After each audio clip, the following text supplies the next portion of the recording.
ஜெபம் பண்ண கடவோம்.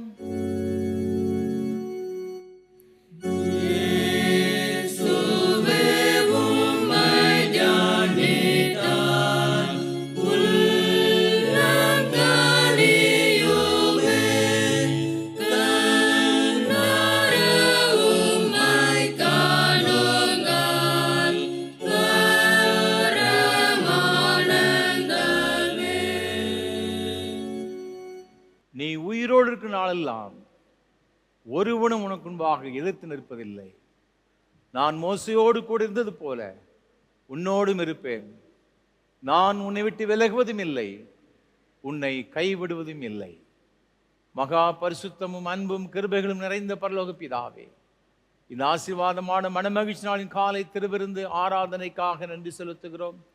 ஆண்டவர் தாமே இந்த ஆராதனை வேளையிலும் எங்கள் மத்தியில் எழுந்தருளி அப்பத்தை பிட்கையில் தம்மை வெளிப்படுத்தி உம்முடைய அன்பினாலும் கிருபையினாலும் எங்கள் ஒவ்வொருவரும் நிறைத்து இந்த ஆராதனை எங்களுக்கு ஆசீர்வாதமாக்கி தர வேண்டும் என்று மீட்பர் இயேசு கிறிஸ்துவின் பரிசுத்த நாமத்தில் ஜெபிக்கிறோம் தூய பிதாவே, ஆமென். ஆராதனைக்கு ஆரம்பமாக ஆண்டவருடைய பரிசுத்த நாமத்துக்கு மகிமை உண்டாக கீதம் 27 பாமாலை 15 பாடுவோம். அலங்கார வாசலாலே கோவிலுக்குள் போகிறேன். கீதம் 27 பாமாலை 15 பாடுவோம்.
ஜெபம் செய்வோம்.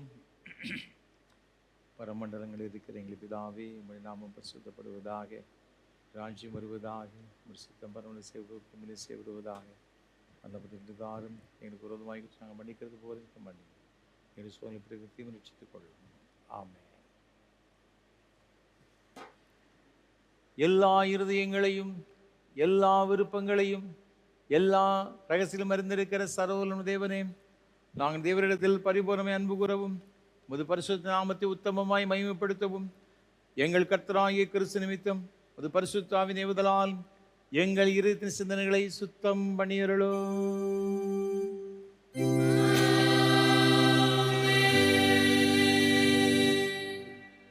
நமது இரட்சகராகிய கிறிஸ்து திருவுளம்பர் சொல்லி வார்த்தைகளாவன, நம்முடைய தேவனாகிய கர்த்தர் ஒருவரே கர்த்தர்.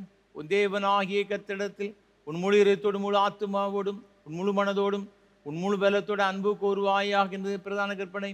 இதற்கு ஒப்பாய் இருக்கிற இரண்டாம் கற்பனை என்னவென்றால், உன்னிடத்தில் அன்பு கூறுவது போல் பிறனிடத்தில் அன்பு கூறு என்பதே. இவைகளின் பெரிய கற்பனை வேறொன்றும் இல்லை என்றார்.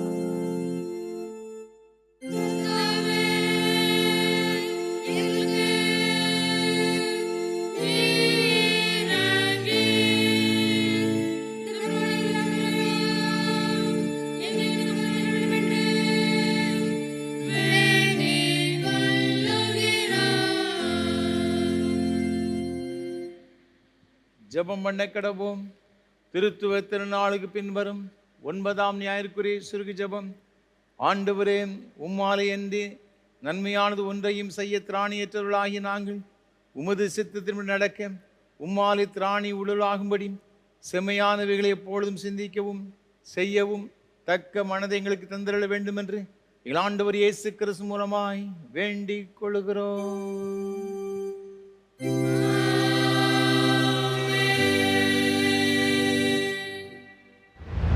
நிருபவாக்கியத்துக்கு பதிலாக கொடுக்கப்பட்டுள்ள வேதபாட பகுதி நீதிமொழிகளின் புஸ்தகம் 23ஆம் அதிகாரம் 10வது வசனம் முதல் 18ஆம் வசனம் வரை. நீதிமொழிகள் 23ஆம் அதிகாரம் 10வது வசனம் முதல். பூர்வ எல்லைக்குறியை மாற்றாதே, திக்கற்ற பிள்ளைகளுடைய நிலங்களை அபகரித்து கொள்ளாதே. அவர்களுடைய மீட்பர் வல்லவர், அவர் உன்னுடனே அவர்களுக்காக வழக்காடுவார். உன் இருதயத்தை புத்திமதிக்கும், உன் செவிகளை அறிவின் வார்த்தைகளுக்கும் சாய்ப்பாயாக. பிள்ளையை தண்டியாமல் விடாதே, அவனை பிரம்பினால் அடித்தால் அவன் சாகான். நீ பிரம்பினால் அவனை அடிக்கிறதினால் பாதாளத்துக்கு அவன் ஆத்துமாவை தப்புவிப்பாயே. என் மகனே, உன் இருதயம் ஞானமுள்ளதாயிருந்தால் என்னிலே என் இருதயம் மகிழும். உன் உதடுகள் செம்மையானவைகளை பேசினால் என் உள்ளின் திரியங்கள் மகிழும். உன் மனதை பாவிகள் மேல் பொறாமை கொள்ள விடாதே. நீ நாடோறும் கர்த்தரை பற்றும் பயத்தோடிரு. நிச்சயமாகவே முடிவு உண்டு, உன் நம்பிக்கை வீண் போகாது என்பது. நிருபவாக்கியத்துக்கு பதிலாக கொடுக்கப்பட்டுள்ள வேத பகுதி வாசித்து முடிந்தது. பரிசுத்த சுவிசேஷ வாக்கியம் பரிசுத்த மார்க்கு எழுதின நற்செய்தி நூல் 5ஆம் அதிகாரம் 25ஆம் வசனம் முதல் அடங்கியிருக்கிற தேவனுடைய வார்த்தையை கேளுங்கள்.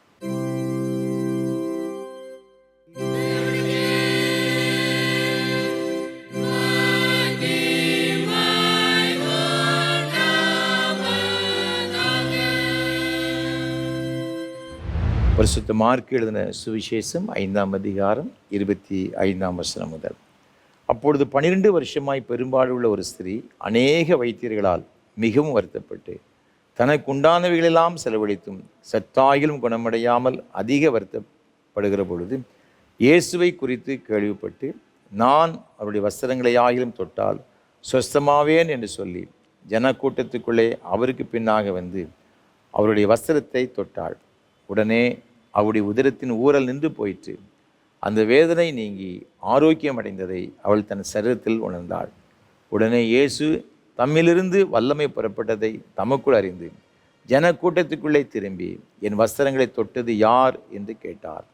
அவருடைய சீஷர்கள் அவரை நோக்கி, திரளான ஜனங்கள் உம்மை நெருக்கி கொண்டிருக்கிறதை நீர் கண்டும் என்னை தொட்டது யார் என்று கேட்கிறீரே என்றார்கள்.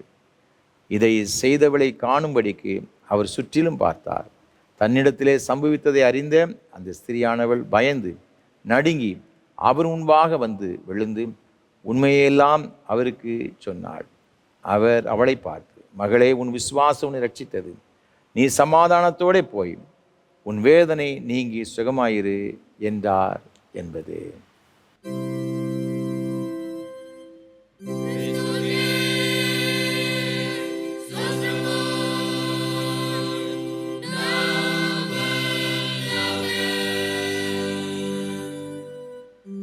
வானத்தையும் பூமியையும்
கர்த்தரும் உலக இரட்சகருமான இயேசு கிறிஸ்துவின் ஈடிணையற்ற நாமத்தினால் திருநெல்வேலி திருமண்டலம் கல்லடைக்குறிச்சி சிஎஸ்ஐ கிறிஸ்து ஆலயத்தின் சார்பாக இந்த ஆராதனை வேளையிலே கர்த்தரை ஆராதிக்கும்படி வந்திருக்கிற உன் அனைவரையும் அன்போடு கூட வாழ்த்துகிறேன், வரவேற்கிறேன். கர்த்தருடைய கிருபை ஆசீர்வாதம் உங்களோடு கூட இன்றுமென்றும் சதா காலங்களிலும் நிலைத்திருப்பதாக.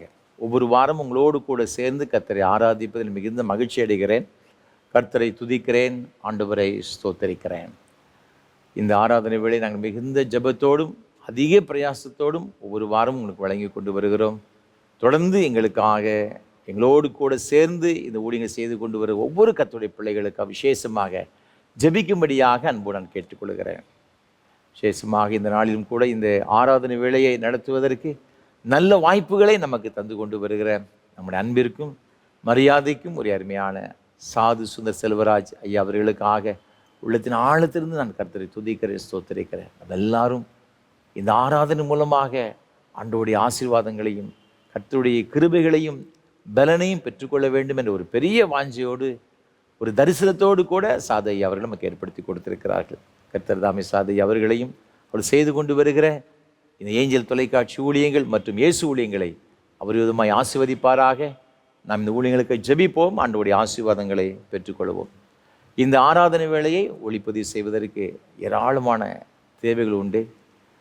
உலகத்தின் பல நாடுகளில் இருக்கிற பிள்ளைகள், ஆலயங்கள் இல்லாத கிராமத்தில் இருக்கிற பிள்ளைகள், பட்டணங்களில் இருக்கிற பிள்ளைகளுக்கு இது மிகுந்த பிரயோஜனமாக இருக்கிறது. அது மாத்திரமல்ல, வயோதிப நிலைமையில் இருக்கிற அருமையான பெற்றோர்கள், ஆலயத்திற்கு செல்ல முடியாத சூழ்நிலை இருக்கிற அருமையான பிள்ளைகளுக்கு, அது மாத்திரமல்ல கிறிஸ்துவர் அல்லாத அநேக சகோதர சகோதரிகளுக்கு இது மிகவும் ஆசீர்வாதமாக இருக்கிறது என்பதில் எந்த விதமான சந்தேகம் கிடையாது. ஆகவே நீங்கள் செய்கிற இந்த உதவியானது அநேக மக்களுக்கு மிகுந்த பிரயோஜனமாக இருக்கிறது. ஆகவே நீங்கள் கர்த்தர் உங்கள் உள்ளத்தில் ஏவுகிறபடி இந்த ஆராதனை வேளை தாங்க முன் வரும்படியாக உங்களை மிகுந்த அன்போடு நான் கேட்டுக்கொள்கிறேன். நிச்சயமாகவே இதனுடைய பலனை இம்மையிலும் மறுமையிலும் ஆயிரமாய் பெற்றுக்கொள்வீர்கள் என்பதில் எந்த விதமான சந்தேகம் கிடையாது. இந்த நாளிலும் கூட இந்த ஆராதனை வேளை தாங்க முன் வந்திருக்கின்ற சென்னையை சார்ந்த அன்புக்குரிய சகோதரர் திரு எட்வின் ஐயா அவர்களுக்காக கர்த்தரை துதிக்கிறேன், ஸ்தோத்தரிக்கிறேன். தேவனுக்கு கொடுத்த அருமையான துணைவியார் திருமதி கீதா டைமண்ட் எட்வின் அம்மா அவர்களுக்காக ஆண்டவர் துதிக்கிறேன், ஸ்தோத்தரிக்கிறேன். நம்முடைய ஊழியங்கள் அதிகமாய் நேசிக்கின்றவர்கள், நமக்காக ஜெபிக்கின்ற ஒரு அருமையான குடும்பத்தினர். கர்த்தர் தாமே அருமையான இந்த குடும்பத்தின் பிள்ளைகளை அபரிவிதமாக ஆசீர்வதிப்பாராக. விசேஷமாக அன்புக்குரிய சகோதரி திருமதி கீதா டைமண்ட் அம்மா அவர்கள் தங்களுடைய கடந்த வாரங்களிலே தங்களுடைய பிறந்த நாட்களை காண கிருபை செய்திருக்கிறார். அதற்காக கர்த்தரை துதிக்கிறேன். அது மாத்திரமல்ல, அவருடைய வாழ்க்கையிலே கர்த்தர் ஒரு பெரிய அற்புதம் செய்திருக்கிறார். சில ஆண்டுகளுக்கு முன்பாக அவர்களும் அவருடைய அன்புக்குரிய கணவரும் வாகனத்தில் சென்று கொண்டிருந்த பொழுது ஒரு கொடிய விபத்து ஏற்பட்டது. ஆச்சரியமாக தேவன் அவர்களுக்கு ஒரு ஜீவனை கொடுத்து இன்றைக்கும் அவர்களை ஒரு பெரிய அற்புதமான சாட்சியாக ஏற்படுத்தி வைத்திருக்கிறார். அதை எண்ணி அவர்கள் இந்த ஊழியங்களுக்கு உதவி செய்திருக்கிறாங்க. கர்த்தருக்கு ஸ்தோத்திரம் செலுத்தும்படியாக இந்த காரியத்தை செய்திருக்கிறார்கள். கர்த்தர் தாமே இந்த அருமையான குடும்பத்தின் பிள்ளைகளை ஆசீர்வதிப்பாராக. தேவனுக்கு கொடுத்த அருமையான 2 பிள்ளைகளுக்காக, அவர்களுக்கு கொடுத்த நல்ல குடும்ப வாழ்வுக்காக, மருமக்கமார்கள், பேரப்பிள்ளைகள் ஒவ்வொருவருக்கும் கர்த்தர் துதிக்கிறேன். கர்த்தர் ஒவ்வொருவரையும் ஆசீர்வதிப்பாராக. ஏசாயா தீர்க்கதரிசி புத்தகம் 49ஆம் அதிகாரம் 15, 16 ஆகிய வசனங்களிலே வேதம் சொல்லுகிறது, ஸ்திரியானவள் தன் கற்பத்தின் பிள்ளைக்கு இறங்காமல் தன் பாலகனை மறப்பாளோ? அவர்கள் மறந்தாலும் நான் உன்னை மறப்பதில்லை.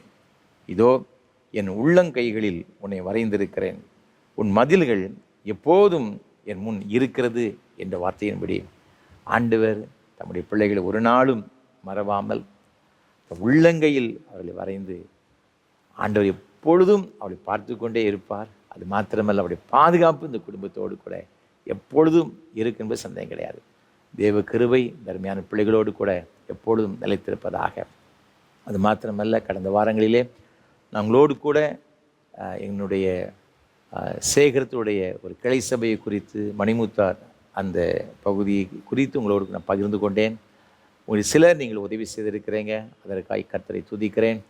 இன்னும் சில ஏராளமான தேவைகள் உண்டு. கர்த்தர் உங்கள் உள்ளத்தில் ஏவுகிறபடி நீங்கள் கொடுக்க முன் வரும்படியாக, அந்த ஆலயம் கட்ட உதவி செய்யும்படியாக அன்போடு நான் கேட்டுக்கொள்கிறேன்.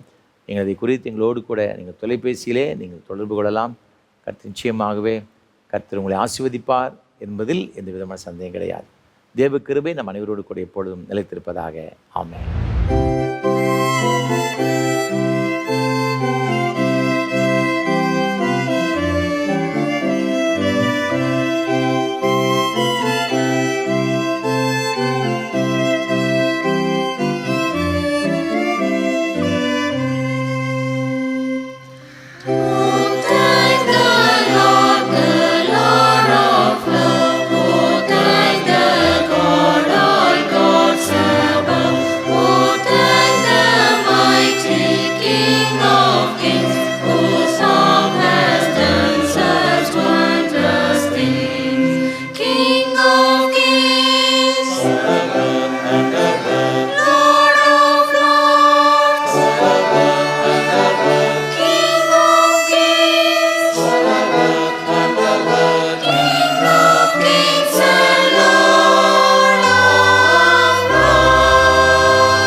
கர்த்தர் நம்மோடு கூட பேசும்படியாக நாம் ஜெபம் செய்வோம்.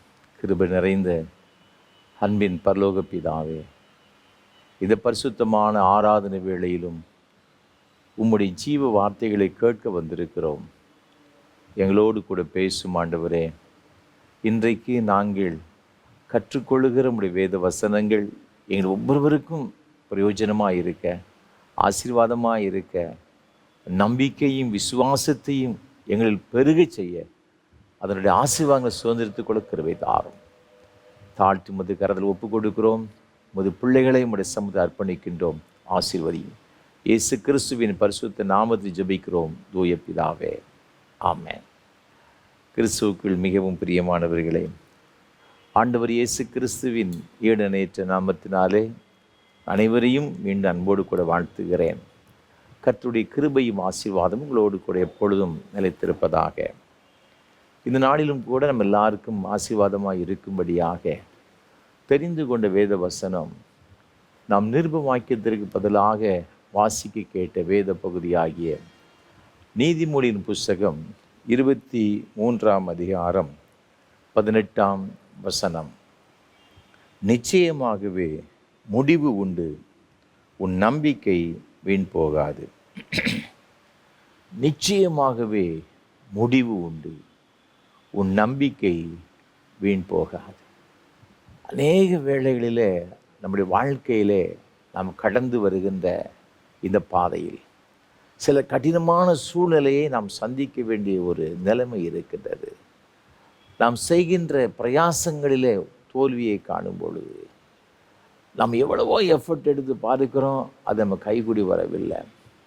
நம்முடைய குடும்பத்தில் நம்ம சந்திக்கிற பிரச்சனைகள், நம்முடைய தொழிலில் வருகிற சில தோல்விகள், போராட்டங்கள், இப்படி பல காரியங்கள் நம்முடைய வாழ்க்கையிலே நம்ம நெருக்கும் பொழுது நாம் சோர்ந்து விடுகிறது மாத்திரமல்ல, அநேக வேளைகளிலே நம்பிக்கையும் நாம் இழந்து விடுகின்றோம். அதனால்தான் அநேக மக்கள் இனி இந்த உலகத்தில் வாழ்வதற்கு என்ன இருக்கிறது, நான் எல்லா காரியத்திலையும் நான் முயற்சி செய்து விட்டேன், நான் பிரயாசப்பட்டு விட்டேன், அவ்வளவுதான் முடிந்து போனது, இனி நம்பிக்கை கிடையாது, வாழ்வதில் அர்த்தம் கிடையாது என்று சொல்லி வாழ்க்கை முடித்து கொள்ளுகிற அநேகரை நாம் பார்த்திருக்கின்றோம். ஆனால் நாம் வேதத்தில் வாசித்து பார்க்கும் பொழுது ஆண்டவர் இன்றைக்கு நம்மை உற்சாகப்படுத்தும்படியாக, நம்மை பலப்படுத்தும்படியாக, நம்மை தைரியப்படுத்தும்படியாக ஒரு வார்த்தை ஒன்றை நமக்கு வேதத்திலே எழுதி வைத்திருக்கிறார், நம்மோடு கூட பேசுகிறார். அது என்ன என்றால், இங்கே நாம் பார்க்கின்றோம், நிச்சயமாகவே முடிவு உண்டு. நீ இவ்வளவோ பிரயாசப்பட்டும் முடியலை முடியலை முடியலை என்று நினைத்து கொண்டிருக்கிறாய் அல்லவா, அது முடியும். உன் நம்பிக்கை வீண் போகாது. நீங்கள் சோர்ந்து போய் நிலைமையில் இருந்திருக்கலாம், இனி நான் இதற்காக எந்த எஃபர்ட்டும் எடுக்க மாட்டேன், அவ்வளோ முடிஞ்சு போச்சு, என்னால் எல்லாத்தையும் நான் செய்து முடிச்சாச்சு என்று நிலைமையில் இருக்கலாம். அவர் சொல்றாரு, உன் பிரச்சனைக்கு ஒரு முடிவு உண்டு மகனே, மகளே. நீ என் மீது வைத்திருக்கிற நம்பிக்கை ஒரு நாளும் நான் வெட்கப்படுத்த மாட்டேன் அப்படின்ட்டு ஆண்டவர் சொல்கிறார். மார்க்கு இந்த சுவிசேஷத்தில் நீங்கள் வாசித்து பார்க்கும் பொழுது 5ஆம் அதிகாரம் 25 34 வரை உள்ள வசனங்களில் பெரும்பாலும் உள்ள ஒரு ஸ்திரீயை பற்றி சொல்லப்பட்டிருக்கிறது. 12 வருஷம் இந்த ஊரல் நிமித்தமாக பல வேதனைகளையும் பாடுகளையும் கஷ்டங்களையும் இந்த பெண் அனுபவித்து கொண்டிருந்தாள். அவருடைய ஆசைகளெல்லாம் எல்லாத்தையும் செலவழித்துட்டா, மிச்சம்னு ஒன்றும் கிடையாது. 1 மாதம் 2 மாதம் இல்லைங்க, 12 years அவருடைய ஆசைகளெல்லாம் செலவழித்து விட்டு ரொம்ப வருத்தப்பட்ட ஒரு சூழ்நிலையில் இயேசுவை பற்றி கேள்விப்பட்டான். நீங்கள் அந்த 5ஆம் அதிகாரத்தில் மார்க்கு எழுதின சுவிசேஷத்தில் 27ஆம் வசனம் சொல்லுகிறது, இயேசுவை குறித்து கேள்விப்பட்டு நான் அவருடைய வஸ்திரங்களை ஆகிலும் தொட்டால் சொஸ்தமாவேன் என்று அவள் தனக்குள்ளே சொல்லிக் கொள்கிறாள். என்றால் அதற்கு முந்தைய வசனத்தில் தனக்குண்டானவர்கள் எல்லாவற்றையும் செலவழித்தும் சற்றாகிலும் கொஞ்சம் கூட ஒரு ரெமடி கிடைச்சா நல்லா இருக்கும் அப்படின்ட்டு அவருடைய இயக்கங்க. ஏன்னா அவருடைய ஆசைகள் எல்லாம் செலவழித்து விட்டார். இந்த 0 அந்த நிலைமைக்கு வந்து விட்டார். ஆண்டவரை பற்றி கேள்விப்படுறான், அவருடைய வஸ்திரத்தை மாத்திரம் தொட்டா போதும். அவளுக்குள்ள ஒரு நம்பிக்கைங்க, நம்பிக்கை. ஏராளமான கூட்டம் ஆண்டவரை சுற்றிலும் வந்து கொண்டிருக்கிறார்கள். அந்த சூழ்நிலையில் இவ போய் தொடுகிறாள். ஆண்டவருடைய வல்லமை உள் கடந்து வருகிறது. ஒரு பூரணமான ஒரு ஆரோக்கியத்தை பெற்று செல்லுகிறதாக வேதத்தில் நாம் பார்க்கிறோம். வேதத்தில் வாசித்து பார்க்கும் பொழுது நீதிமொழியின் புஸ்தகம் இங்கே 3ஆம் அதிகாரம் 5ஆம் வசனத்தில், உன் சுய புத்தியின் மேல் சாயாமல் உன் முழு இருதயத்தோடும் கர்த்தரில் நம்பிக்கையாயிருந்து உன் வழிகளெல்லாம் அவரை நினைத்துக்கொள், அப்பொழுது அவர் உன் பாதைகளை செவைப்படுத்துவார். முழுதத்தோடு ஆண்டவர் மீது நம்பிக்கையாக இருக்கும் பொழுது நம்முடைய காரியங்களை வாய்க்க பண்ணுகிறார். இந்த 12 வருஷமாய் மிகுந்த வேதனை அடைந்த அந்த பெண்ணுக்கு ஆண்டவர் பரிபூர்ணமான ஒரு சுகத்தை கொடுக்கிறார். சங்கீதங்களின் புஸ்தகம் 37ஆம் சங்கீதம் 5ஆம் வசனம் சொல்லுகிறது, உன் வழியை கர்த்தருக்கு ஒப்புவித்து அவர் மேல் நம்பிக்கையாயிரு.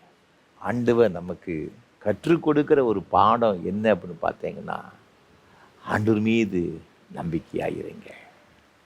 நிச்சயமாகவே முடிவு உண்டு. அவர் உங்கள் காரியங்கள் எல்லாம் வாய்க்க பண்ணுவார் என்று வசனம் சொல்லுகிறது. முதலாவதாக நாம் வேதத்திலே வாசித்து பார்க்கும் பொழுது,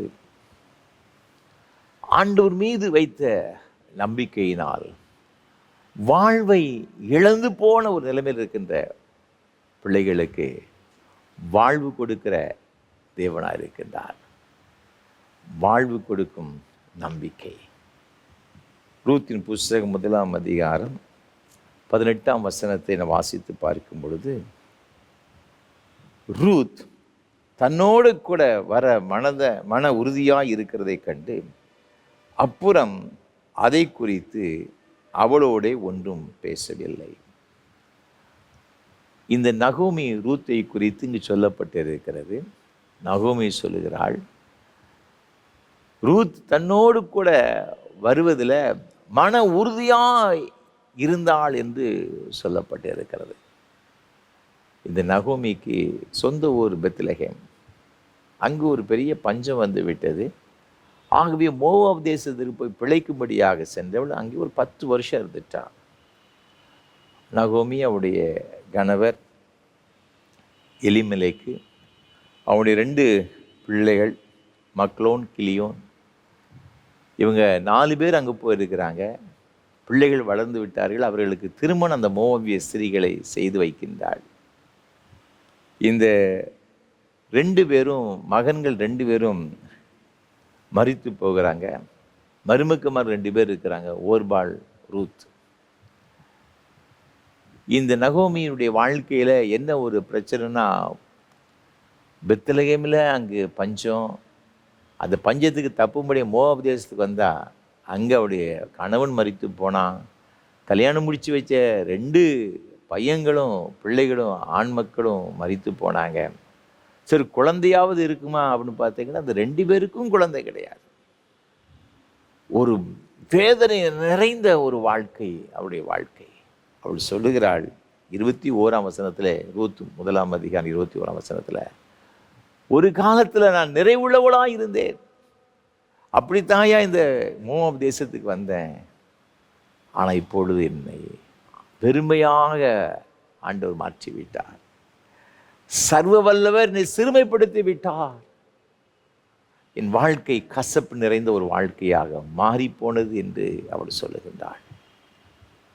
மோவாப் தேசத்தில் வாழும்படியாய் சென்று இருந்த அவளுடைய வாழ்க்கை கசப்பு நிறைந்ததாக, சிறுமைப்படுத்தப்பட்டதாக, வெறுமையாக்கப்பட்ட ஒரு வாழ்க்கையாக மாறிப்போனது. ஒரு நாள் கேள்விப்படுகிறாள், கர்த்தர் தமது ஜனத்தை சந்தித்து ஆகாரம் அருள்கிறான்னு சொல்லி கேள்விப்பட்டு பெத்லகேமுக்கு போகும்படியாக அவள் திரும்புகிறாள். அப்பொழுது 2 மருமக்கமார்கள் வந்து, நானும் உங்கள் கூட வருவேன் அப்படின்ட்டு சொல்கிறாங்க. அப்பொழுது அவள் சொல்கிறா, நீ என் கூட வந்தீங்கன்னா உனக்கு பிரயோஜனம் கிடையாதும்மா, நீங்கள் உங்களுடைய சொந்த ஜனங்களிடத்திலே சென்று நீ வேறு யாரையாவது திருமணம் செய்து நன்றாயிருங்கள் என்று சொல்லி சொல்லுகிறாள். ஓர்பாள் மிகுந்த வேதனையோடு சத்தமிட்டு அழுது அவள் தன்னுடைய மோவாப் தேசத்தில் உள்ள தன்னுடைய உறவினரிடத்தில், பெற்றோரிடத்திலே சென்று விட்டாள். ஆனால் ரூத்தை பற்றி நாம் பார்க்கும் பொழுது, ரூத்திடம் அதைத்தான் நகோமி சொன்னாள். அவள் சொன்னா, நான் என் சொந்த ஜனத்துக்கு போக மாட்டேன், நீ எங்கே போனாலும் உங்கள் பின்னால் வருவேன், நீங்கள் இருக்கிற இடத்துல நானும் இருப்பேன், உம்முடைய ஜனம்தான் என்னுடைய ஜனம், உன்னுடைய தேவன் தான் என்னுடைய தேவன், நீர் மரிக்கிற இடத்துல நானும் மரிப்பேன். இந்த நகோமி எவ்வளவோ சொல்லி பார்க்கிறா, ரூத்து கேட்கவில்லை. நான் உங்கள் கூட தான் வருவேன், நீங்கள் பெத்லகேம் கூட அங்கே தான் வருவேன், நீங்கள் ஆராதிக்கிற கர்த்தரை தான் நான் ஆராதிப்பேன், கர்த்தருடைய ஜனம்தான் என்னுடைய ஜனம் என்று சொல்லி அவள் மன உறுதியாய் இருந்தாள் என்பதாக சொல்லப்பட்டிருக்கிறது. ரூத்துடைய வாழ்க்கை ஒரு இளம் விதவை. நகோமி என்ன சொல்றா? நீங்க 1ஆம் அதிகாரத்துல 11, 12, 13 ஆகிய வசனங்கள் அவ சொல்றா, இனி எனக்கு குழந்தைகள் பிறந்து உங்களுக்கு என்னால் வாழ்வு கொடுக்க முடியாது. அது மாத்திரமல்ல, அதுக்கு அடுத்த வசனத்தை சொல்லுகிறாள், என்னால் இது வாழ்க்கைப்படவும் முடியாது. 3வது, என்னால் எதுவும் செய்ய முடியாது. ஒண்ணுமே முடியாது. என்னால் 1% கூட உனக்கு உதவி செய்ய முடியாது. நீ வந்து பிரயோஜனம் இல்லம்மா. நீ உன் தேசத்துக்கு போன அங்கே வேற யாரையாவது திருமணம் செய்து நன்றா இருக்கலாம். உன் வாழ்க்கையை பாழடித்து விடாத என் கூட வந்து. அப்படித்தான் சொல்றா. ரூத் சொல்றா, கர்த்தர் தமது ஜனத்தை சந்தித்து ஆகாரம் அருளுகிற அந்த தேசம் எனக்கு போதும், அந்த பெத்லகேம் எனக்கு போதும். நீங்கள் ஆராதிக்கிறீர்கள் அல்லவா கர்த்தர், அந்த கர்த்தர் எனக்கு போதும். தன்னை மனப்பூர்வமாக நகோமி பின் வரும்படியாக தன்னை ஒப்பு கொடுக்கின்றாள். போவாஸ் சொல்றான் 2ஆம் அதிகாரத்தில் 12ஆம் வசனத்தில், உன் செய்கைக்கு தக்க பலனை கர்த்தர் உனக்கு கட்டளையிடுவாராக. இஸ்ரவேலின் தேவனாகிய கர்த்தருடைய செட்டைகளின் கீழ் அடைக்கலமாய் வந்த உனக்கு அவராலே நிறைவான பலன் கிடைப்பதாக. நீ நம்பிக்கையோடு வந்திருக்கிறாயே, இஸ்ரவேலின் தேவனாகிய கர்த்தர் அவருடைய செட்டைகளின் கீழ் நீ அடைக்கலமாய் வந்திருக்கிறாய். உன் மாமியை நம்பி யாரும் நம்பி வரல.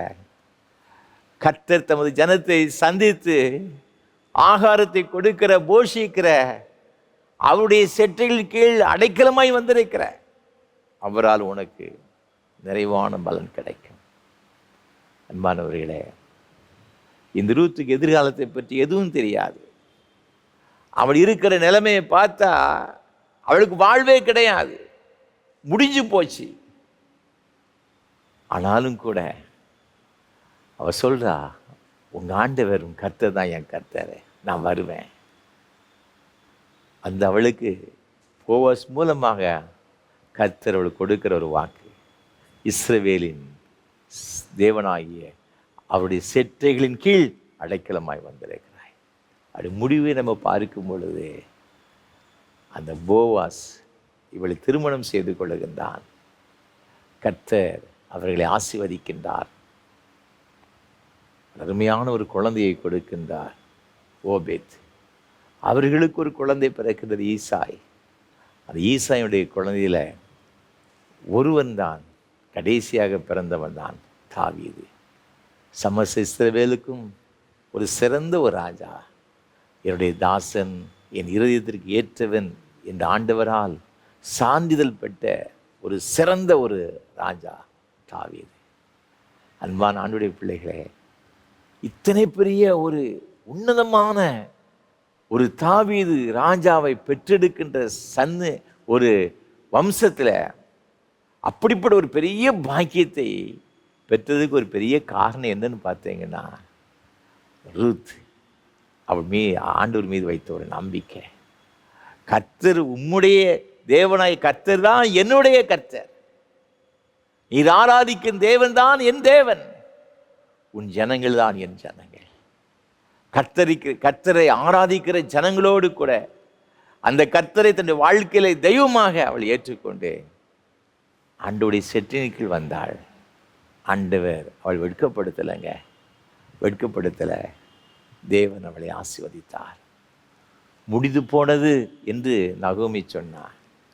இல்லைம்மா, ஏன்ட்ட நீ வந்துட்ட, முடிந்து போன ஒரு வாழ்வை நான் தொடங்கி வைக்கிறேன். அது ஆசீர்வாதமான வாழ்வு, அது மகிழ்ச்சியான ஒரு வாழ்வு, ராஜாக்களை பெற்றெடுக்கின்ற ஒரு பெரிய ஒரு சந்ததிக்கு தாய் மாறினாள். அன்பான ஆண்டவருடைய பிள்ளைகளே, ஒருவேளை உங்களுடைய வாழ்க்கையில் சில காரியங்களுக்காக எதிர்பார்த்து அவ்வளவுதான் முடிஞ்சு போச்சு, நான் இவ்வளவு பிரயாசப்பட்டுட்டேன், இனி நடக்காது என்று நீங்கள் நினைத்து கொண்டிருந்தாலும் கூட ஆண்டவர் சொல்றார், மகனே மகளே, நீ என் செட்டினிக்கில் வந்துட்டு பார்த்தியா, நீ கவலைப்படாத, நான் உனக்கு புதிய வாழ்வு வைத்திருக்கிறேன். தடைகளை நீக்கி போடுகிறவர் உங்களுக்கு முன்பாக செல்வாருங்க. வெண்கல கதவுகளை உடைத்து இருப்பு தாழ்ப்புகளை முறித்து அந்தகாரத்தின் பொக்கிஷங்கள் எல்லாம் கொடுக்கிற தேவன் அவர் தான் இன்றைக்கு நம்ம மத்தியில் அசைவாடி கொண்டிருக்கிறார். அவரைத்தான் நம்ம ஆராதித்து கொண்டிருக்கிறோம். முடிந்து போன வாழ்க்கையை அவர் மீண்டும் கட்டுகிற ஆண்டவர், புதிதாக தொடங்கி வைத்து செழிக்க வைக்கிற ஆண்டவரைத்தான் நாம் ஆராதித்து கொண்டிருக்கிறோம். அவர் வானத்தையும் பூமியையும் அண்ட சராசரங்களையும் ஒரே ஒரு வார்த்தையினால் உருவாக்கின ஆண்டவர். ஆகவே நீங்கள் மனம் கலங்காதிருங்கள், சோர்ந்து போகாதிருங்கள், கர்த்தர் மீது நம்பிக்கையாயிருங்கள். சங்கீதம் 32:10 சொல்லுகிறது, கர்த்தரை நம்பியிருக்கிறவனையோ கிருபை சூழ்ந்து கொள்ளும். ஆண்டவர் நீங்கள் நம்புங்கள், நம்பிக்கையாயிருங்கள். ஆண்டவர் தம்முடைய கிருபையினால் உங்களை மூடிக்கொள்ளுவார். அது மாத்திரமல்ல, இரண்டாவதாக வேதத்தில் வாசித்து பார்க்கும் பொழுது ஆண்டவர் மீது நம்பிக்கை வைத்த இன்னொரு மனிதனை குறித்து நாம் பார்க்கின்றோம். 2 ராஜாக்களின் புஸ்தகம் 18ஆம் அதிகாரம் 5ஆம் வசனம். அவன் இஸ்ரவேலின் தேவனாகிய கர்த்தரின் மேல் வைத்த நம்பிக்கையிலே அவனுக்கு பின்னும் அவனுக்கு முன்னும் இருந்த யூதாவின் ராஜாக்கள் எல்லாம் அவனைப் போல் ஒருவனும் இருந்ததில்லை. மரணத்தை வெல்லும் நம்பிக்கை. கர்த்தர் மீது ஒரு மனிதன் நம்பிக்கை வைக்கும் பொழுது மரணத்தை கூட ஜெயித்து விடலாமா? இந்த எசேக்கியா ராஜாவை குறித்து சொல்லப்பட்டிருக்கிறது, அவனுக்கு முன்பாகவும் அவனுக்கு பின்பாகவும் அவனைப் போல ஒரு ராஜா கர்த்தர் மீது நம்பிக்கை வைத்துன்னு ஒருவனும் இல்லையா. கிட்டத்தட்ட ஒரு 14 ராஜாக்கள், யூதாவின் ராஜாக்கள் அவனுக்கு முன்பாக இருந்தாங்க. அவனுக்கு பிறகும் ஒரு 5 ராஜாக்கள் வந்தார்கள். ஆனால் யாரும் இந்த எசேக்கியா மாதிரி கர்த்தர் மீது நம்பிக்கை வச்சவன் ஒருத்தரும் கூட இல்லையா.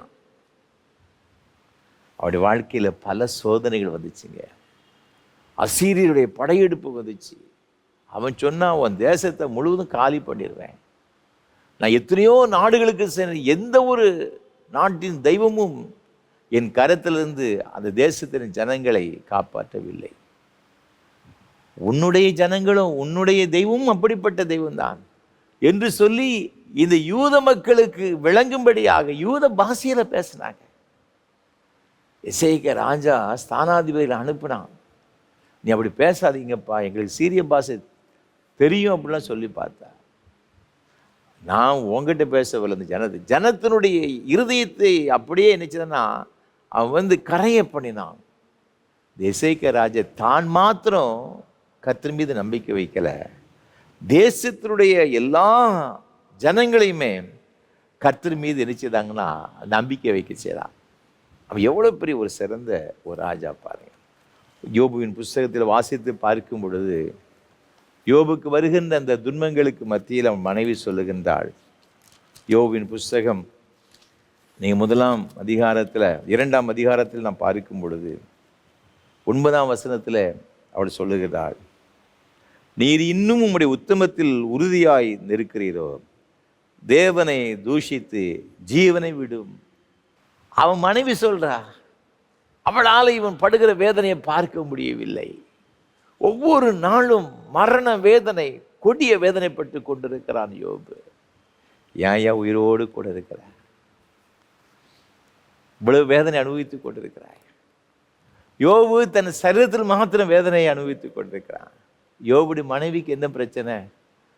அவ தன் இருதயத்தில் வேதனை அனுபவித்துக் கொண்டிருக்கிறான். என் புருஷன் இத்தனை வேதனைப்படுகிறார், இத்தனை கொடிய வேதனைப்பட்டு கொண்டிருக்கிறானே, அவளுக்கு அவ்வளவு பெரிய ஒரு வேதனை. 2 பேரும் வேதனை அனுபவித்துக் கொண்டிருக்கிறான். அவளை தாங்க முடியல. தேவனை தூஷித்து ஜீவனை விடும்.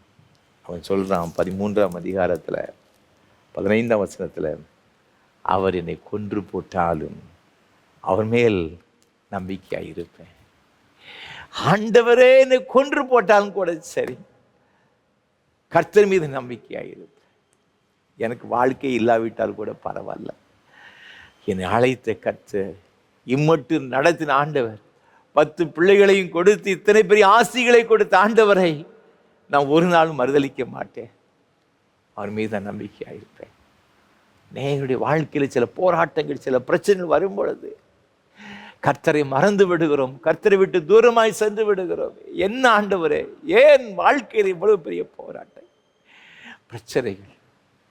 நாம் சோர்ந்து போய் விடுகிறோம், கண்ணீர் விடுகிறோம், புலம்பி தள்ளி விடுகிறோம், ஆலயத்தை நாம் மறந்து விடுகிறோம். இவன் சொல்றான், என்னை கொன்று போட்டாலும் கூட எனக்கு தான் இந்த ஆசைகளை தான் தந்தார், எல்லாவற்றையும் ஒரே நாள் இழந்து போனேன், என் 10 பிள்ளைகளை நான் இழந்து போனேன், சரீரத்தில் இவ்வளவு பெரிய கொடிய வேதனை அனுபவித்துக் கொண்டிருந்தாலும் கூட கர்த்தர் என்னை மீண்டும் என் பழைய நிலைமை கொண்டு வராவிட்டாலும் கூட, ஆண்டவரே என்னை கொன்று போட்டாலும் கூட அவர் மீது நம்பிக்கையாக இருப்பேன். வேத வசனம் சொல்லுகிறது, யோபின் புஸ்தகம் 19ஆம் அதிகாரத்தில் 25ஆம் வசனத்தில் அவன் சொல்லுகிறான், என் மீட்பர் உயிரோடு இருக்கிறார் என்றும் அவர் கடைசி நாளில் பூமியின் மேல் நிற்பார் என்றும் நான் அறிந்திருக்கிறேன்.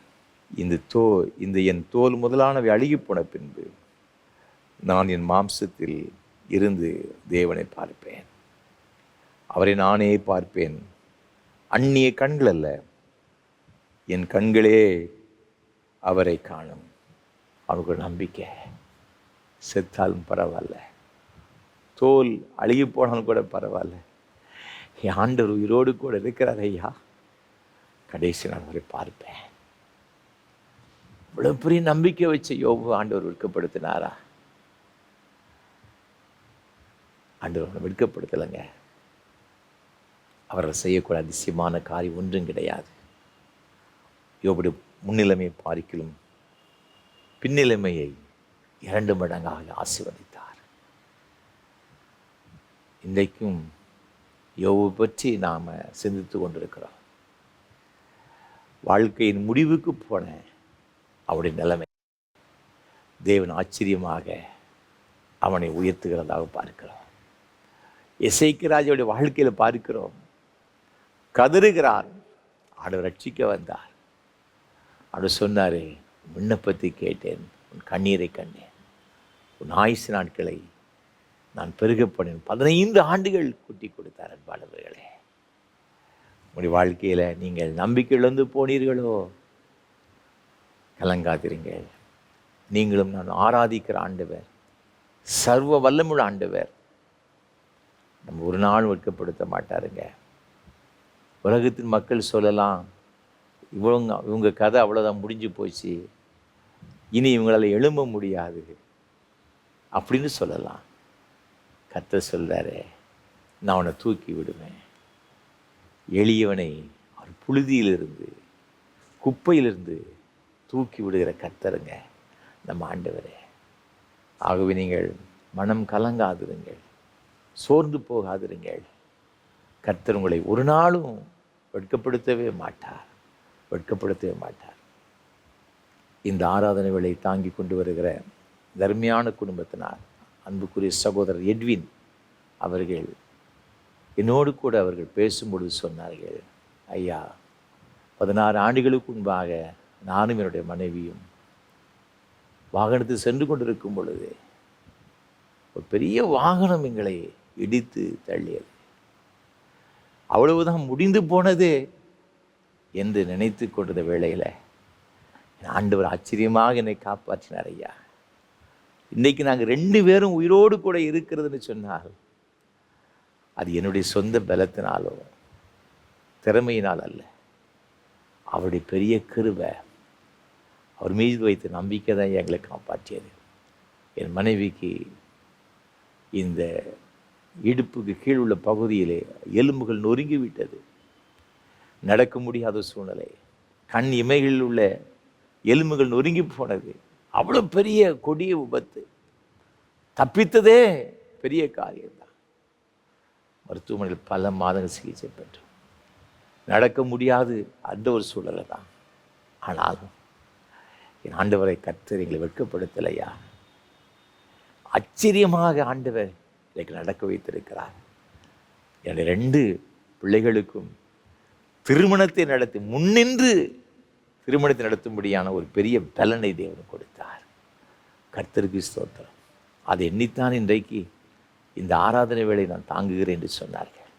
ஒவ்வொரு ஆண்டும் கர்த்தர் எங்களை இவ்வளவு ஆச்சரியமாய் காத்தபடினாலே அதை நினைத்து நான் கர்த்தருக்கு ஏதாவது ஒரு காரியத்தை செய்வேன் ஐயா என்று சொன்னார்கள். அன்பானவர்களே, ஆண்டவர் மீது ஒரு மனிதன் நம்பிக்கை வைக்கும் பொழுது அந்த நம்பிக்கை ஒரு நாளும் வெட்கப்படுத்தவே மாட்டார். நம் பூமியின் தாழ்விடங்களில் சென்றாலும் கூட அங்கேயும் அவருடைய கரம் இருக்கிறது என்பதாக சங்கீதக்காரன் சொன்னார். மனம் கலங்காதிருங்கள். மூன்றாவதாக நம் வேதத்தில் வாசித்து பார்க்கும் பொழுது ஆண்டவர் மீது வைத்துள்ள நம்பிக்கையினால ஆண்டவர் நமக்கு என்ன செய்கிறார்? ஆனபடியினால் மனுஷரே திடமனதாயிருங்கள், எனக்கு சொல்லப்பட்ட பிரகாரமாகவே நடக்கும் என்று தேவனிடத்தில் நம்பிக்கையாயிருக்கிறேன்.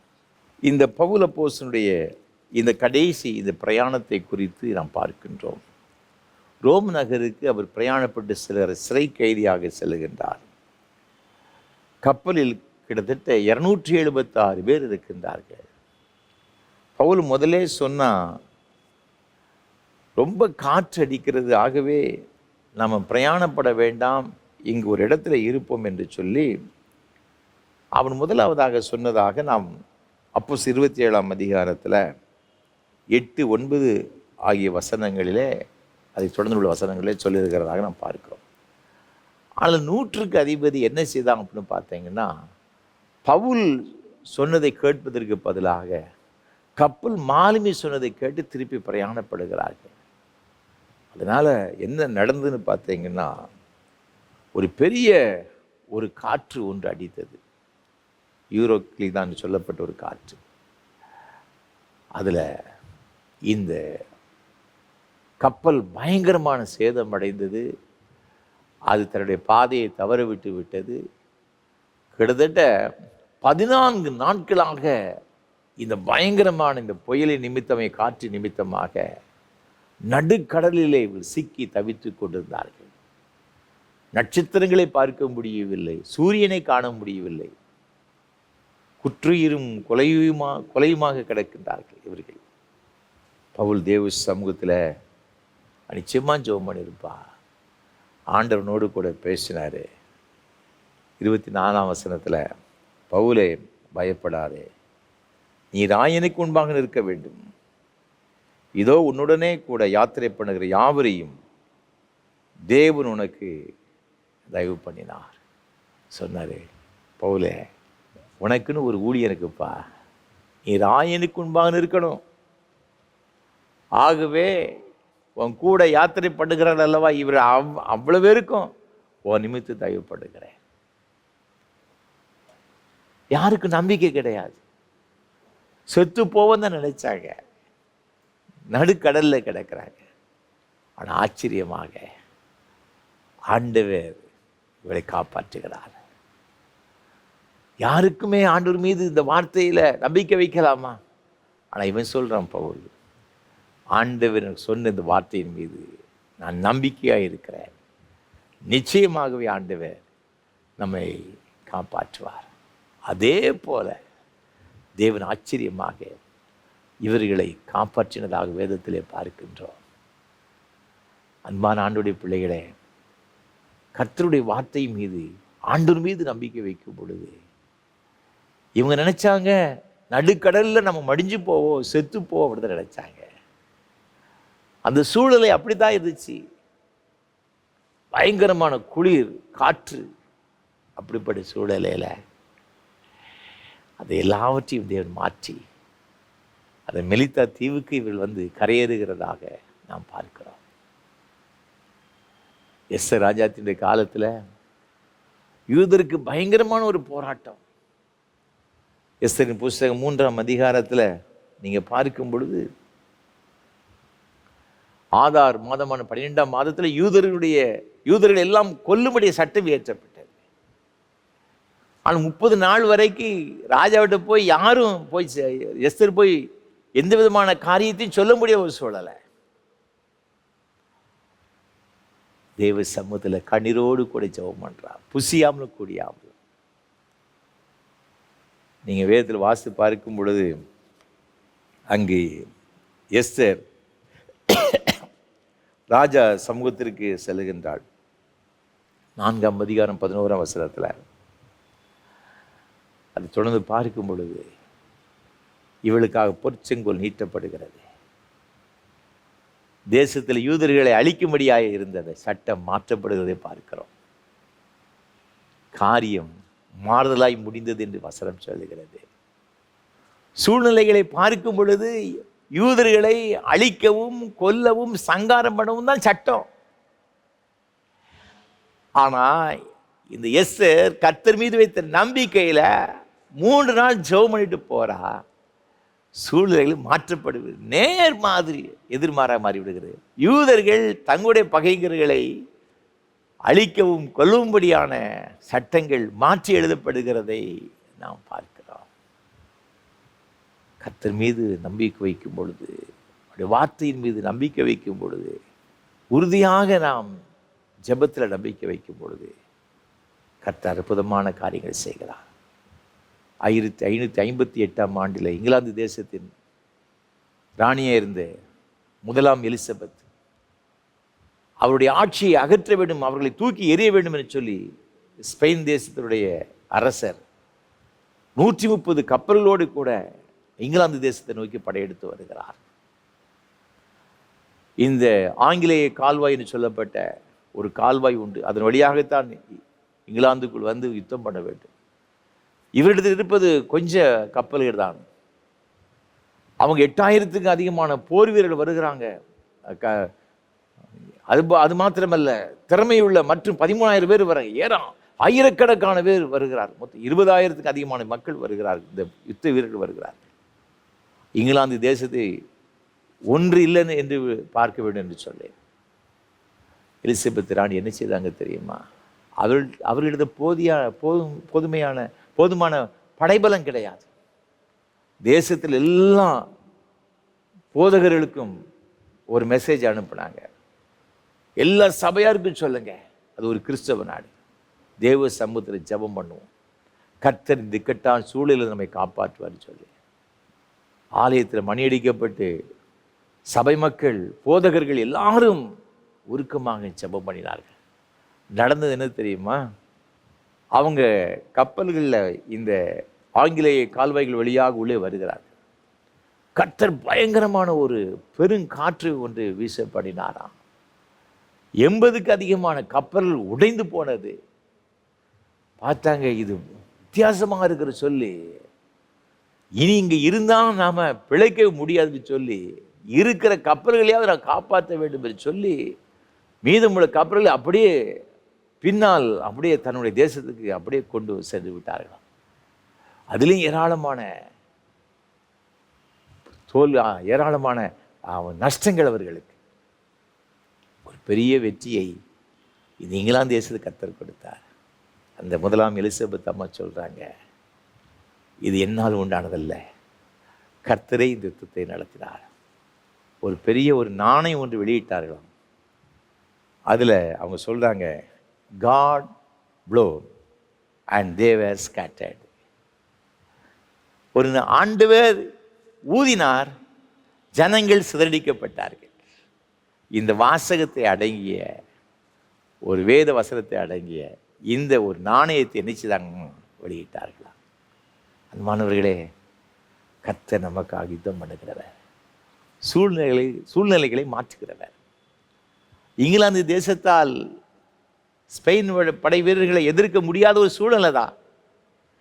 ஆனால் கர்த்தரை பாருங்க, எவ்வளோ ஆச்சரியமாக நடத்துகிறார். உங்களை நடத்துவார், ஒரு குடும்பத்தை நடத்துவார், ஒரு பிள்ளைகள் நடத்துவார், ஒரு தொழிலை ஆசீர்வதிப்பார். எதில் சோர்ந்து போயிருக்கிறீங்களோ அந்த சோர்விலிருந்து உங்களை உயர்த்துவார். கர்த்தர் மீது நம்பிக்கை இருக்கிற மனுஷன் பாக்கியவான். நிச்சயமாகவே முடிவு உண்டு. உன் நம்பிக்கை வீண் போகாது. கர்த்தர் தாமே உங்கள் அனைவரையும் ஆசீர்வதித்து உயர்த்துவாராக. ஆமென். அர்ப்பணிப்பின் பாடலாக கீதம் 278 பாடுவோம். பயந்து கர்த்தரின் பக்தி வழியில் பணிந்து நடப்போன் பாக்கியவான். கீதம் 278 பாடுவோம்.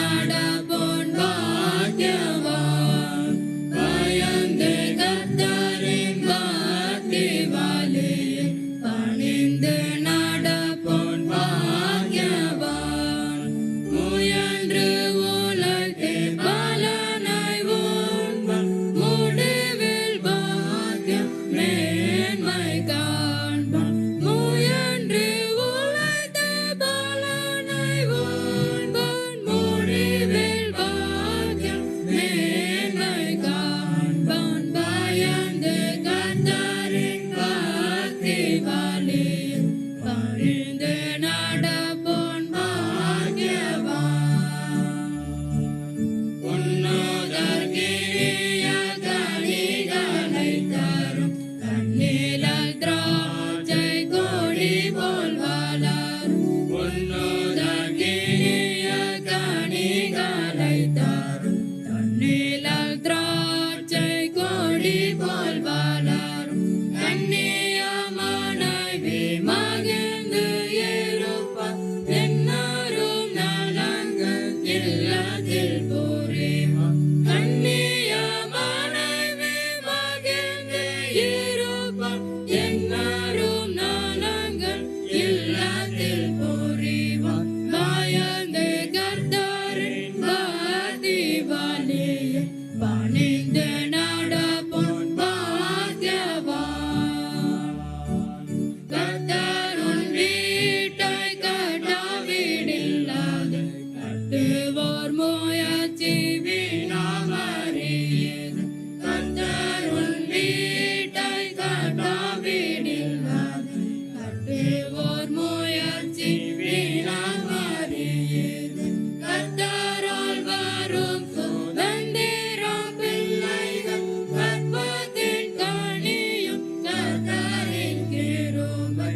கர்த்தரால் வரும் சுதந்திரம் பிள்ளைகள் கற்பத்தின் கனியும் கர்த்தரின் கிருபை. பயந்து கர்த்தரின் பக்தி வழியில் பணிந்து நடப்போன் பாக்கியவான்.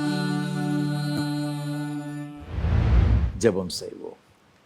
கிருபை நிறைந்த அன்பின் பரலோக பிதாவே, நிச்சயமாகவே முடிவு உண்டு, உன் நம்பிக்கை வீண் போகாது என்று சொன்னவரே, மீது வைத்த நம்பிக்கை எங்களுக்கு வாழ்வு கொடுக்கிறதப்பா. மீது வைக்கின்ற நம்பிக்கை மரணத்தின் மீது ஜெயம் கொடுக்கிறது, வியாதியின் மீது எங்களுக்கு வெற்றியை கொடுக்கிறது. மீது வைக்கின்ற நம்பிக்கை சூழ்நிலைகளை மாற்றுகிறது. அதற்காக ஸ்தோத்திரம். இப்பொழுதும் உடைய சமூகத்தில் வந்திருக்கிற உமது பிள்ளைகள் ஒவ்வொருவருக்காக ஜெபிக்கிற ஐயா.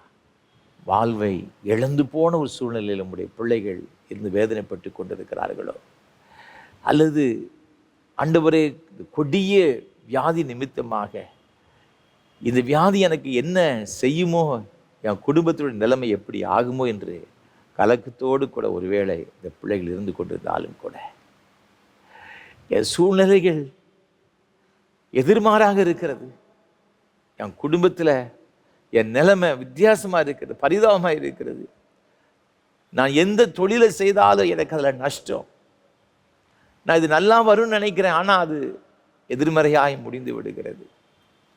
என் குடும்ப சூழ்நிலையே பயங்கரமான ஒரு சுனாமி போல ஒரு காற்று அடித்தா அந்த இடம் எப்படி இருக்குமோ அதே போல மாறிவிட்டது என்ற ஒரு நிலைமையில இந்த இடத்துல உங்களுடைய பிள்ளைகள் உண்மை நோக்கி பார்த்து கொண்டிருக்கலாம்.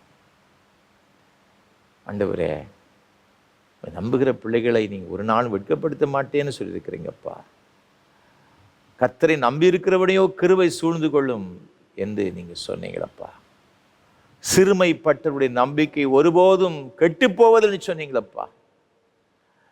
இன்றைக்கும் அப்படிப்பட்ட ஒரு நிலைமையில வந்திருக்கிற போது பிள்ளைகளுக்காக ஜெபிக்கிறேன்.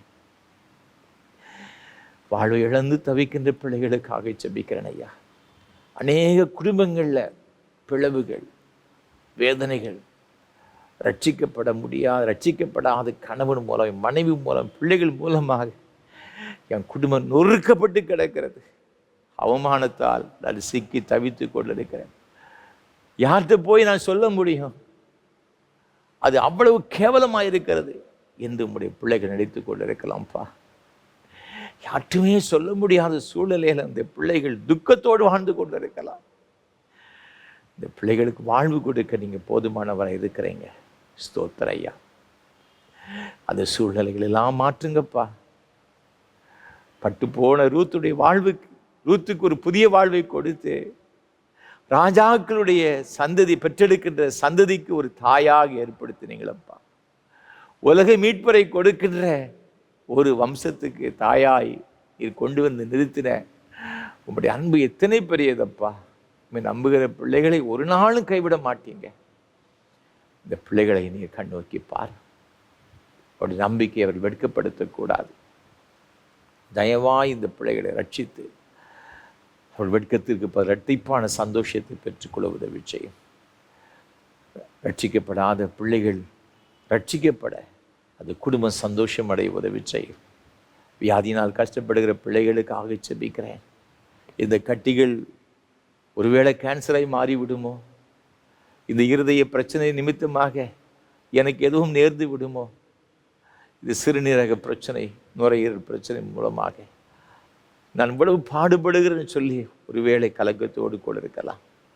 தலையில் ஏற்படுகிற பிரச்சனை நிமித்தமாக அது படுகிற வேதனைகள், உச்சந்தலை முதல் உள்ளங்கால் ஒரு பல வகையான பாடுகள், ஒவ்வொரு நாளும் மருத்துவமனைக்கு சென்று ஆண்டவரே ஆயிரக்கணக்கான பணத்தை செலவழித்து கொண்டு இன்னும் எனக்கு இதிலிருந்து விடுதலை கிடைக்கவில்லை என்று சொல்லி கலங்கி கொண்டிருக்கிற பிள்ளைகளுக்காக ஜெபிக்கிறேன். இயேசு கிறிஸ்துவின் நாமத்தினாலே உமது பிள்ளைகளுக்கு இதிலிருந்து ஒரு பெரிய விடுதலையை கொடுக்கும்படியா நாங்கள் ஜெபிக்கிறோம் ஐயா. அது எப்படிப்பட்ட வியாதியாக இருந்தாலும், எப்படிப்பட்ட ஒரு காரியமாக இருந்தாலும், இயேசு கிறிஸ்துவின் நாமத்தினால் இப்பொழுது இந்த பிள்ளைகளை சரீரத்தை விட்டு வெளியேறும்படியாய் ஜெபிக்கிறேன். கர்த்தருடைய சுகமளிக்கிற வல்லமை உம்முடைய ஆணி பாய்ந்த கரத்தில் இருக்கிற தழும்புகள் உமது பிள்ளைகளை தொடுபடியாய் ஜெபிக்கிறேன் ஐயா. உச்சந்தலை உள்ளங்கால் வரை ஆண்டவரை கடந்து வரும்படியாக அந்த சுகமளிக்கிற வல்லமை கடந்து வரும்படி நாங்கள் ஜெபிக்கிறோம். ஒரு பூரண விடுதலை கொடுப்பதாக ஒவ்வொருவரையும் கர்த்தர் ஆசீர்வதிப்பீராக. நீங்க அவ்வாறு செய்கிற தயவுக்காக கோடாக கோடி ஸ்தோத்திரம். உம்முடைய பரிசுத்த வல்லமை இந்த பிள்ளைகள் மீது இறங்குகிற தயவுக்காய் ஸ்தோத்திரம். விடுதலை கொடுக்கிற தயவுக்காய் ஸ்தோத்திரம். கட்டிகள் மறைகிற தயவுக்காய் ஸ்தோத்திரம் ஆண்டவரே. எல்லா பிரச்சனைகளும் மறைகிற தயவுக்காய் ஸ்தோத்திரம். நடக்க முடியாத பிரச்சனைகள் ஆண்டவரை மாறுகிற தயவுக்காய் ஸ்தோத்திரம்.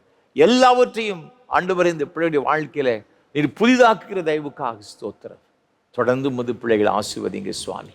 கடினமான சூழ்நிலைகள் இயேசுவின் நாமத்தில் மாறுவதாக. நஷ்டமடைந்த தொழில்கள் இயேசுவின் நாமத்தினால் மாறுவதாக. கடன் பிரச்சனைகள் இயேசுவின் நாமத்தில் மாறட்டும் நாங்கள் ஜெபிக்கிறோம் ஐயா.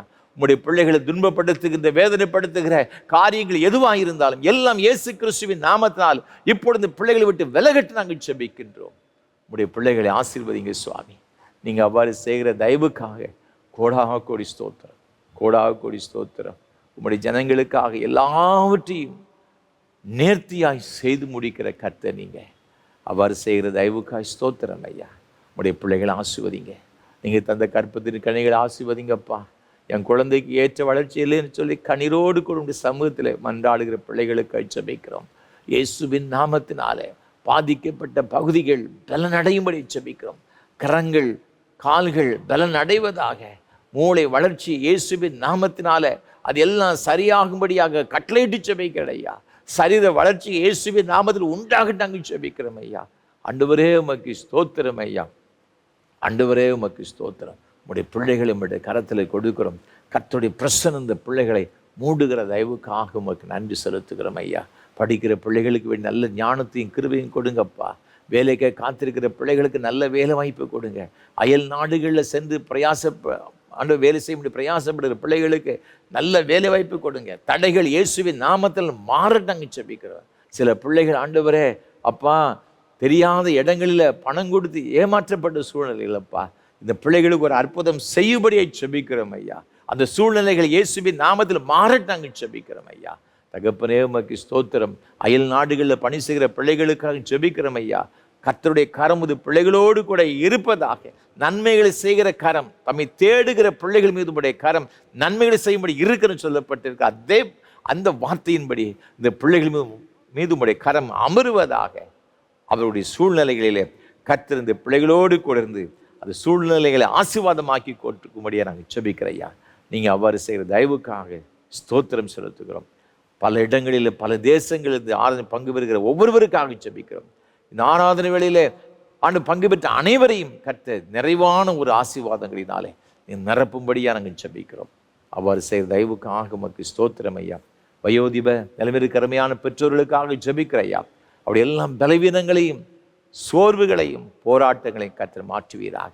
கர்த்தருடைய கிருபையும் சமாதானமும் பலனும் அவரோடு கூட எப்பொழுதும் நிலைத்திருப்பதாக. திருமண தடைகள் நிமித்தமாக வேதனைப்படுகிற பிள்ளைகளுக்காக ஜெபிக்கிறோம் ஐயா. இயேசு கிறிஸ்துவின் நாமத்தில் திருமண தடைகள் மாறட்டும் என்று நாங்கள் ஜெபிக்கிறோம். குழந்தை செலவுங்களுக்கு காத்திருக்கிற தம்பதிகளுக்கு இயேசுவின் நாமத்தினாலே குழந்தை செலவுகள் உண்டாவதாக என்று ஆசீர்வதித்து ஜெபிக்கிறேன் ஐயா. நீங்கள் அவ்வாறு செய்த தயவுக்காய் ஸ்தோத்திரம். பேறுகால நிலைமைக்கு அருமையான சகோதரிகளுக்கு நாங்கள் ஜெபிக்கிறோம் ஐயா. கற்பத்தின் கனியை பூரணப்படு சுகப்பிரசவத்தை கொடுப்பீராக. நீங்கள் அவர் செய்த தயவுக்காக உமக்கு ஸ்தோத்திரம். ஏழைகள், எளியவர்கள், திக்கற்றவர்கள், அனாதைகள், விதவைகள், கைவிடப்பட்ட ஒவ்வொருவருக்காக ஸ்தோத்திரம். ஒவ்வொருவரையும் ஆண்டவர் தாமே ஆசீர்வதிப்பீராக.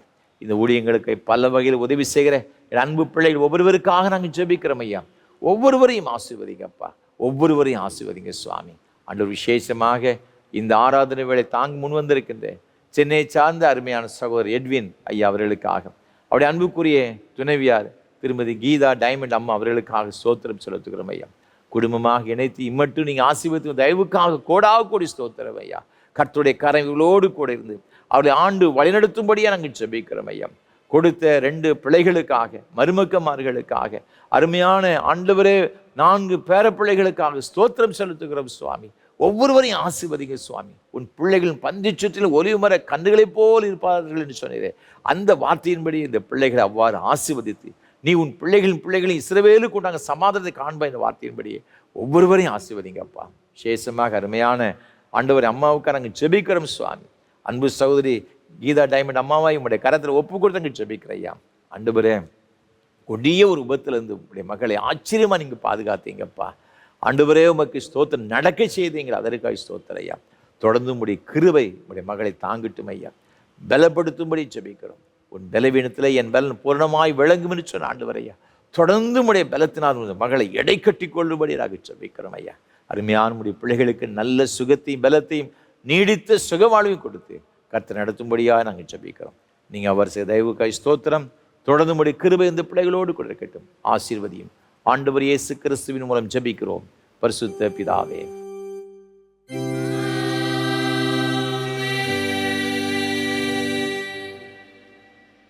உங்கள் பாவங்கள் நிமித்தம் முழு இருத்தோடு உண்மையாய் மனஸ்தாபப்பட்டு பிறரிடது அன்பும் சிநேகமாயிருந்து இனி தேவனுடைய கற்பனைகளை கை கொண்டு புதிதாக்கப்பட்டவர்களாக அவருடைய பரிசுத்த மார்க்கத்தில் நடப்போம் என்று தீர்மானத்துக்கு நீங்கள் விசுவாசத்தோடு சேர்ந்து உங்களுக்கு ஆறுதல் உண்டாக இந்த பரிசுத்த சாக்கிரமத்தை வாங்கிக் கொள்ளுங்கள். அதற்காக பணிவாய் முழங்கால் படியிட்டு சர்வ வல்லமையுள்ள தேவனை நோக்கி உங்கள் பாவங்களை மனத்தாழ்மையாய் அறிக்கையிடுங்கள். சர்வ வல்லமுள்ள தேவனே,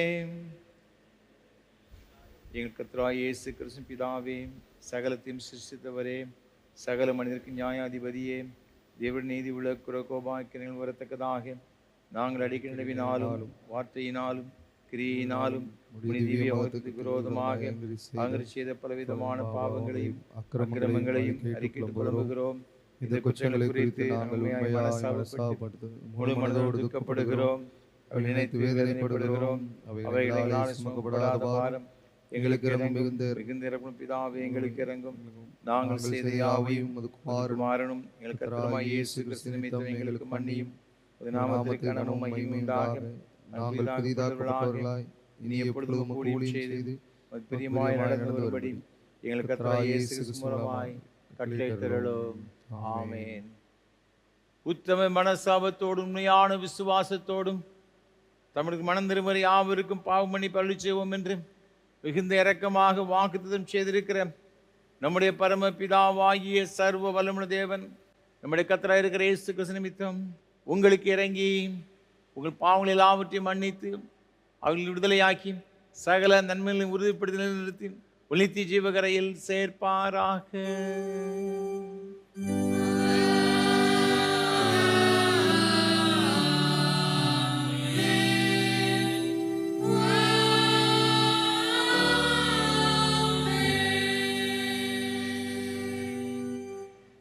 தம்மிடத்தில் உண்மையாய் மனம் திரும்புகிற யாவருக்கும் நமது இரட்சகராகிய கிறிஸ்து திருவுளம் பற்றுகிற ஆறுதலான வார்த்தைகளை கேளுங்கள். வருத்தப்பட்டு பாரம் சுமக்கிறவர்களே, நீங்கள் எல்லாரும் என்னிடத்தில் வாருங்கள், நான் உங்களுக்கு இளைப்பாறுதல் தருவேன். தேவன் தம்முடைய ஒரே பேரான குமாரனை விசுவாசிக்கிறவன் எவனோ அவன் கெட்டு போகாமல் நித்திய ஜீவன் அடையும்படிக்கு அவரை தந்தரளி இவ்வளவாய் உலகத்தை அன்பு கூர்ந்தார். பரிசுத்த பவுல் சொல்லியிருக்கிறதை கேளுங்கள். பாவிகள் ரட்சிக்க கிறிஸ்து இயேசு உலகத்தில் வந்தார் என்கிற வார்த்தை உண்மையும் எல்லா அங்கீகரிப்பாத்திரமானது. பரிசுத்த யோவான் சொல்லியிருக்கிறதையும் கேளுங்கள். ஒருவன் பாவம் செய்வானானால் நீதிபதியாக இருக்கிற இயேசு கிறிஸ்து நமக்காக பிதாவிடத்தில் பரிந்து பேசுகிறவராக இருக்கிறார். நம்முடைய பாவங்களை நிவர்த்தி செய்கிற கிருபாதார பலி அவரே. உங்களை உயர்த்துங்கள்.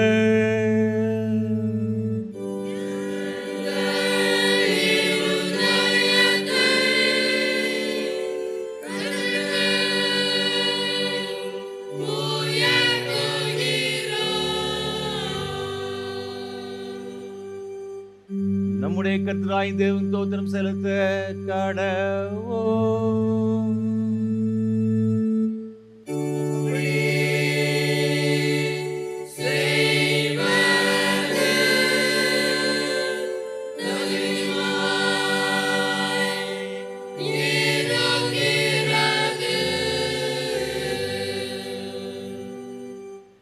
கர்த்தாவே, பரிசுத்த பிதாவே, சர்வ வல்லம் நித்திய தேவனே, நாங்கள் எக்காலத்தில் இவ்விடத்து தேவ ஸ்தோத்திரம் செலுத்துகிறது எங்களுக்கு விசேஷத்தை கடமையுமா இருக்கிறது. ஆதலால் தூதரோடும் பிரதான தூதரோடும் பரம சபை அனைத்தோடும் நாங்களும் உமது மகிமை நாமத்தை புகழ்ந்து மேன்மைப்படுத்தி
இரக்கமுள்ள கர்த்தாவே, எங்கள் சுயநீதியை நம்பி நாங்கள் உம்முடைய பந்தியில் சேர துணியாமல் தேவருடைய அளவற்ற இரக்கத்தையே நம்பி சேருகிறோம்.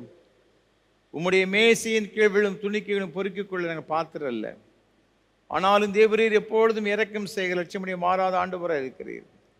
ஆகையால் கிருபையுள்ள கர்த்தாவின் அருமையான குமாரனாகிய இயேசு கிறிஸ்துவின் சரீரத்தால் எங்கள் பாவமுள்ள சிற சுத்தமாகி அவருடைய விலை உயர்ந்த இரத்தத்தாங்கள் ஆத்துமா கழுவப்படுவதற்கும் எப்பொழுது நாங்கள் அவருக்குள்ளும் அவர் எங்களுக்குள்ளும் வாசமாக இருப்பது ஏற்ற விதமாக அவருடைய சரீரத்தை புசித்து அவருடைய இரத்தத்தை பானம் பண்ண எங்களுக்கு கிருபை செய்தருளும்.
சர்வ வல்லமையுள்ள தேவனே, எங்கள் பரமபிதாவே, தேவரீர் எங்களுக்கு உருக்கமாக இறங்கி உம்முடைய ஒரே குமாரனாகிய இயேசு கிறிஸ்து சிலுவையில் மரணம் அடைந்து எங்களை மீட்டுக் கொள்ளும்படி அவரை தந்தல் நேரே. அவர் சிலுவையிலே ஒரே தர தம்மை ஏகபலியாக ஒப்பு கொடுத்து சர்வலோகத்தின் பாவங்களை நிவர்த்தி செய்வதற்கு நிறைவும் பூரணமும் பொந்துமான பலியையும் காணிக்கையும் பரிகாரத்தையும் செலுத்தும் அல்லாமல் தமது அருமையான மரணத்தை என்றைக்கு நினைப்போடு ஞாபகத்தை நியமித்து தாம் திரும்ப வருமளவும் நாங்கள் அதை அனுசரித்து வரும்படி தமது பரிசுத்த சுவிசேஷத்தில் கட்டளையிட்டிருக்கிறாரே. இரக்கமுள்ள கர்த்தாவே, எங்கள் ஜெபத்தை கேட்டருளி உமது குமாரனும் எங்கள் இரட்சகருமாகிய இயேசு கிறிஸ்து கட்டளையிட்ட பரிசுத்த நியமத்தின்படி நாங்கள் அவருடைய பாடுகளை மரணத்தை நினைவு கூர்ந்து உமது சிறுசி பதார்த்தங்களை இந்த அப்பத்தையும் திராட்சை ரசத்தையும் பெற்றுக்கொள்ளும் பொழுது அவருடைய பரிசுத்தமுள்ள சரீரத்திற்கும் இரத்தத்திற்கும் பங்கு உள்ளவர்களாகும்படி கிருபை செய்ய வேண்டும் என்று மிகுந்த தாழ்மையை வேண்டிக் கொள்கிறோம். இயேசு தாம் காட்டி கொடுக்கப்பட்ட அன்று ராத்திரியிலே அப்பத்தை எடுத்து ஸ்தோத்திரம் பண்ணி அதை பிட்டு சீசலுக்கு கொடுத்து எல்லாரும் வாங்கி புசியுங்கள், இது உங்களுக்கு கை கொடுக்கப்படுகிற என்னுடைய சரீரம்.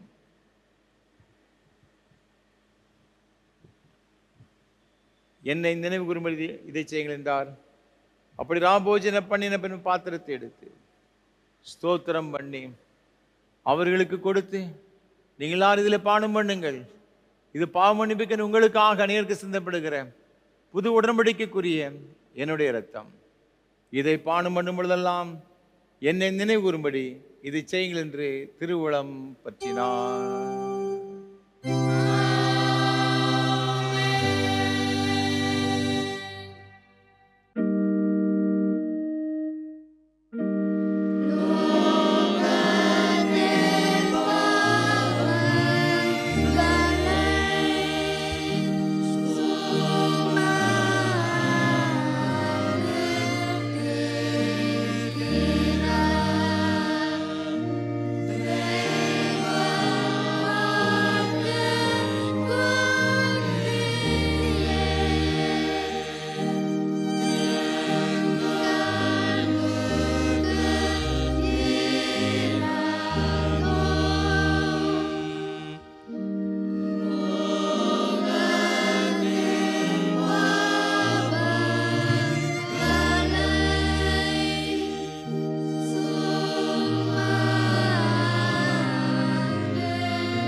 ஜெபம் பண்ண கடவோம். பரமண்டலங்கள் இருக்கிற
பரமபிதாவாகிய கர்த்தாவே, முதடியாராகி நாங்கள் இப்பொழுது செலுத்திருக்கிற துதி தோத்திர பலிகளை இரக்கமாக ஏற்றுக்கொள்ள வேண்டும் என்று தயவுள்ள பிதாவாகிய உம்மை முழு மனதோடு வேண்டிக் கொள்கிறோம்.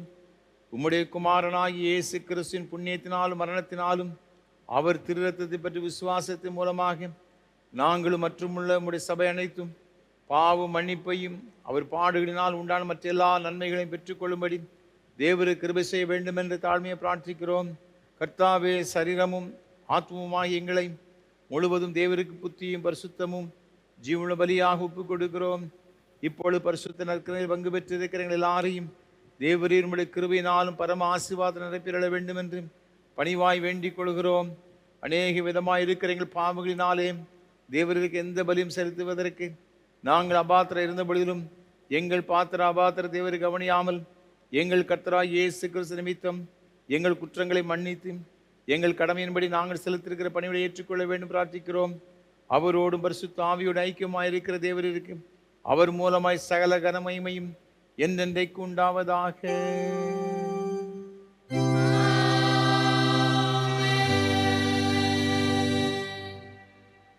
உன்னதத்தில் இருக்கிற தேவனுக்கு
ஜெபம் பண்ண கடவோம்.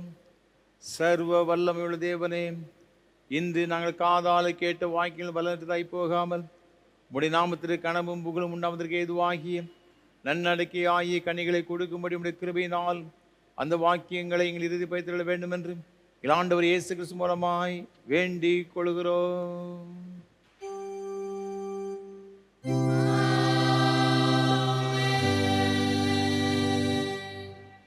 எல்லா புத்திக்கு மேலான தேவ சமாதானங்களோடு கூட இருந்து நீங்கள் தேவனையும் அவருடைய குமாரனாகிய நாதர் இயேசு கிறிஸ்து பற்றி அறிகிற அறிவிலும் அன்பில் நிலைத்திருக்கும்படி உங்கள் இருதயத்தை காக்கிடுவது பிதா குமாரன் பரிசுத்த ஆவி ஆகிய சர்வ வல்லமை பொருந்திய ஆசீர்வாதங்களோடு கூட இருந்து இன்னும் சதா காலங்களிலும் உங்களுடைய நிலைத்திருக்க கடவது.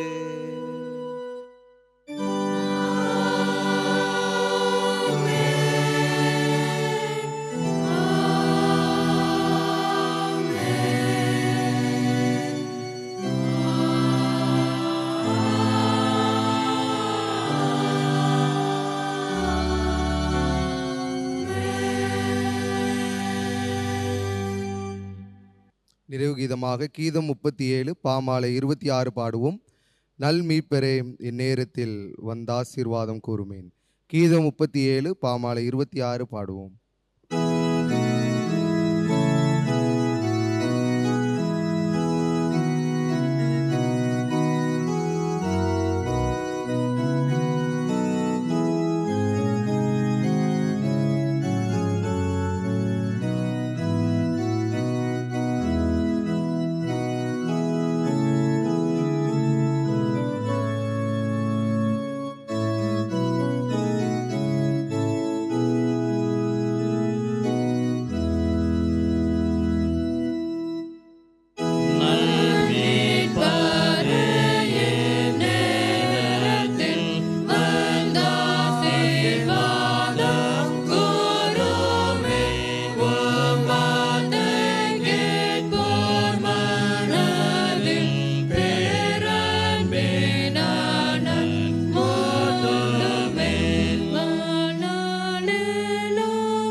கிருபை நிறைந்த அன்பின் பரலோக பிதாவே, உம்மோடு ஐக்கியம் கொள்ளும்படியாய் தந்தை நல்ல ஆராதனைக்காக உமக்கு ஸ்தோத்திரம்.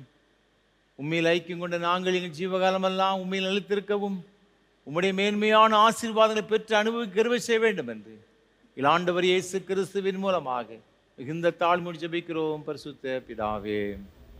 கர்த்தர்களோடு இருப்பாராக. தேவ சமாதானத்தோட சென்று வாருங்கள்.